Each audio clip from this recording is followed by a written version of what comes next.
ह्याच्यापाशी होतं वक्तृत्व, असामान्य वक्तृत्व. वयाच्या 12व्या-13व्या वर्षी जिल्हा पातळीच्या कोणत्या तरी वक्तृत्व स्पर्धेमध्ये विनायकनी भाग घेतला. वक्तृत्व स्पर्धा होती खुली, त्यामुळे बाकीची मोठी मोठी माणसं महाविद्यालयीन पातळीचे मोठे असे सुद्धा त्याच्यात बोलले. सावरकरांचं त्यावेळी सुद्धा अस्खलित वक्तृत्व इतकं असामान्य होतं की ज्या सभागृहामध्ये कार्यक्रम झाला त्यांनी छप्पर फाडेपर्यंत टाळ्या वाजवल्या, भारावले. भाषण संपल्यानंतर टाळ्या संपल्यावर असे चिडीचिप्प शांतता.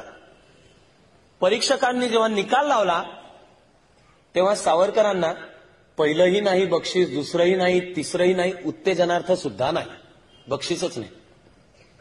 सभागृहाला सुद्धा आश्चर्य वाटलं जरा. या लहान मुलाला ऐकून घ्यायची सवय नाही. गप्प बसून अन्याय सहन कर, असं अन्याय सहन करत मोठी झालेली माणसं जोपर्यंत लहान मुलांना सांगत नाहीत तोवर लहान मुलांच्या मध्ये अन्यायाशी टक्कर घेण्याची सहज वृत्ती असतेच. ऐकून नाही घ्यायचं. भर सभागृहामध्ये विनायक उभा राहिला, म्हणाला मला तुम्ही का नाही बक्षीस दिलेलं पहिलं.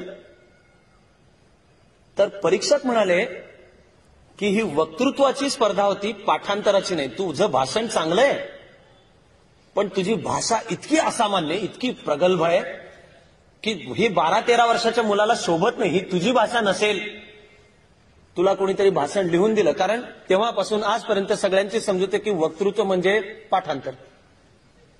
आमच्या देशामधले एक समजूत आहे की चांगलं वक्तृत्व म्हणजे न अडखळता बोलता येणे. म्हणजे तुमचं वक्तृत्व फार छान आहे हो, गडा गडा गडा. किंवा शाळा पातळीला तर शिकवायचं असेल तर मुळी शिक्षकच भाषण लिहून देतात. मुलाला सांगितलेलं असतं असा उभा राहा. अध्यक्ष महोदय आणि माझ्या बंधू भगिनींनो, फुल ना फुलाची पाकळी म्हणून मी 2 शब्द सांगतो, तो तुम्ही कृपया शांतपणे ऐकून घ्यावे. एवढे बोलून मी माझे असंच शिकवण्याची पद्धत आहे. तुझा विचार कर, तुझ्या शब्दात मांड, तुझी जी उत्स्फूर्त अभिव्यक्ती आहे तसा बोल, हे सांगण्याची शिकवण्याची पद्धतच नाही. कारण सर्टिफिकेट मिळवायचं, बक्षीस मिळवायचं. तो कप घेऊन दात काढून फोटोवाले म्हणजे मोठे, खऱ्या गुणवत्तेला विचारताय कोण. त्यामुळे परीक्षकांची समजूतच की 12-13 वर्षाचं पोरगं हे असलं असामान्य भाषण हे शक्यच नाही, याला कोणीतरी लिहून दिलेलं असणार भाषण. म्हणून परीक्षक म्हणाले की ही स्पर्धा वक्तृत्वाची आहे, पाठांतराची नाही, म्हणून तुला बक्षीस नाही. विनायक चिडला आणि त्यांनी भर सभागृहात सगळ्यांच्या समोर आव्हान दिलं की माझं भाषण मीच तयार केलं होतं, माझीच भाषा आहे. तुम्हाला शंका असेल तर मला आत्ताच्या आत्ता विषय द्या, मी तुम्हाला 3 ते 5 मिनिटात तयारी करून पुन्हा बोलतो. त्याला म्हणतात आयत्या वेळचा विषय. तो सगळ्या वक्तृत्व स्पर्धांमधला कंपल्सरी विषय असतो, एक्सटेम्पोर स्पीच. सावरकरांना खरंच तसं देण्यात आलं. त्यांनी सभागृहाच्या बाहेर थांबून 3 ते 5 मिनिटात तयारी केली आणि मूळ भाषणा इतकंच अस्खलित भाषण त्यांनी पुन्हा सादर केलं. थक्क झालेलं सभागृह, थक्क झालेले परीक्षकांनी मान्य केलं. परीक्षकांच्या दिलदार वृत्तीला सुद्धा दाद दिली पाहिजे. परीक्षकांसमोर होता प्रॉब्लेम, कारण त्यांनी पहिला, दुसरा, तिसरा क्रमांक ते जाहीर करून बसले होते. परीक्षक म्हणजे एसएससी महामंडळ नव्हतं.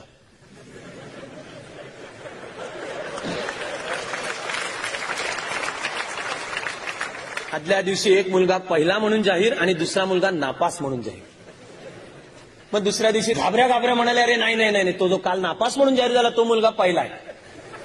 त्या मधल्या 24 तासामध्ये तो नापास आणि आता पहिल्या आलेल्या मुलाने आत्महत्या केली नाही, हे त्याचं, त्याच्या आई वडिलांचं, आपलं सगळ्यांचं भाग्य म्हटलं पाहिजे. एसएससी बोर्डाचं सुद्धा भाग्य म्हटलं पाहिजे. पण दुसऱ्या दिवशी वेगळा जाहीर केला पहिला नंबर. तर अरे काल तुम्ही ज्याचा पहिला जाहीर केला त्या बिचाराचा काय दोष आहे, त्याचा काय दोष आहे, तुम्ही त्याला पहिला जाहीर केला होता ना. हे परीक्षक म्हणाले की आम्ही नंबर तर जाहीर केलेले आहेत, त्यामुळे तुला आता पहिलं बक्षीस नाही जाहीर देऊ शकत. म्हणून परीक्षक म्हणाले की आम्ही परीक्षकांचं म्हणून खास बक्षीस, 1 नंबरच्याही वरचं असं खास परीक्षकांचं बक्षीस आम्ही तुला देतो. सभागृहाने टाळ्यांचा कडकडाट केला. त्या टाळ्या संपल्यावर विनायक उठून उभा राहिला आणि म्हणाला की माझं मूळ भाषण जे अस्सल होतं, माझंच होतं, ते माझं आहे. हे ज्या परीक्षकांना कळलं नाही त्यांच्याकडून मला पहिलं बक्षीस नको.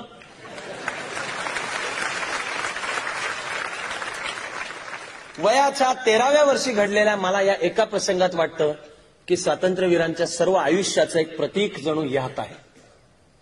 असामान्य कर्तृत्व, असामान्य गुणवत्ता, असामान्य शब्दकळा, असामान्य काम.